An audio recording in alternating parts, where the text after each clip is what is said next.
Hey, what's up, you guys? This is Izix. This week's topic, we're talking about dating, when it come out, and sex. So, dating is a lot harder as a trans man versus as what we're used to dating as, which most of us are used to dating lesbians before we kind of come to terms with our status.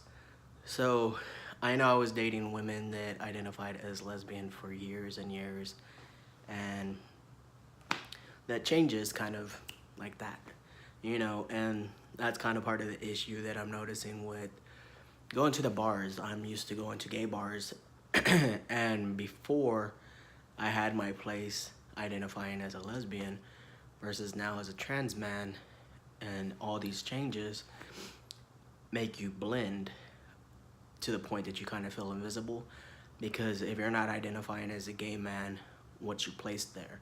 And unless you're gonna out yourself, you kind of feel like you don't have a place there, like you don't belong. And some people react that way, like you don't belong because you're not a gay male. And unless you tell them, hey, I'm trans, they're gonna treat you a little differently. So as far as dating goes, it's kind of that same concept. You kind of have to learn your place. I was used to dating lesbians for like 27 years before I came to terms with this whole transition thing. And like a good 2 years there, I stayed single because I was dating someone when I started transitioning, and she identified as bi, so it was okay, but I took a long break off of dating to kind of relearn everything. And at the same time, I wanted to learn to love myself and all the changes before I even bothered trying to focus on someone else. And I think a lot of people kind of don't take that time to like relearn themselves. And I see some friends make that mistake of jumping into a relationship before they've had the changes they want, and then they kind of regret being tied down because all these changes happened while they were in a relationship. So as far as dating goes, though, I am in a relationship right now. She identifies as pansexual, and that works for us. So to everyone else, it's just a normal relationship. So every day outing, we look like what people accept more, I guess, with the exception of our races. So sometimes I get crap from white people for it because she's white, which is always fun. Other than that, I mean, learning how to really date, I think, like, as far as when it come out, that's something we're supposed to be talking about too. I was real straightforward with her at the beginning. I didn't know that she was pan when I met her, and I knew she had dated a girl, so I was like, okay, like, I didn't know if it was gonna go anywhere because of that, because again, lesbian relationships, it's different. But I told her from the get-go.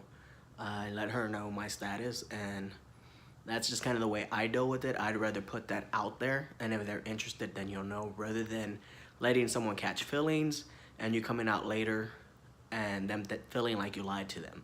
So I'd rather just be straightforward with it and put my cards out there on the table, and they know what to expect and if they're into it or not. Some people treat us like fetishes, so that's kind of something that I've been wary about too, and you kind of have to be careful when dating because of that. As far as sex, I feel like the process of it's the same. You still approach it the same way, with some exceptions. I mean, I've had surgeries now, so that's a little different because I've had some surgeries. I haven't had bottom surgery yet, which I don't even know we share that on this channel, but I'm just gonna put that out there. So as before, where I used to hide my body a bit more because of dysphoria, now I really don't. The drive jumps up a lot when you're first starting hormones. This year, my drive's been kind of all over the place, and that's kind of because this year's been kind of a rough year. Been stressed out, been dealing with a lot of stuff. When I had surgery, I was off of hormones for a while because I had jumped off of them for a couple of weeks because you're supposed to be off of them for about 2 weeks before surgery. And then I had to reschedule surgery, and I rescheduled it for, I think, like 3 weeks later. So I didn't see the point of taking my shot 1 week and then jumping off of it again because I felt like that would mess with me more. So there was 5 weeks there I didn't take a shot. And then I got back on my hormones after surgery, and I ran out like a month later, so then I was off of it again for about a month or so. So all in all, I think I was off about 10 weeks, and that's really thrown me off because I've been trying to get my levels where they need to be at. So it's kind of messed with my drive and my attitude this year just because I've been kind of irritable, but that's just because I'm trying to even back out. Other than that, guys, I mean, I don't think there's really anything else as far as dating and sex and want to come out any other advice besides what I've gone through that I could give you. So I'm going to wrap this up, and we'll see you next time.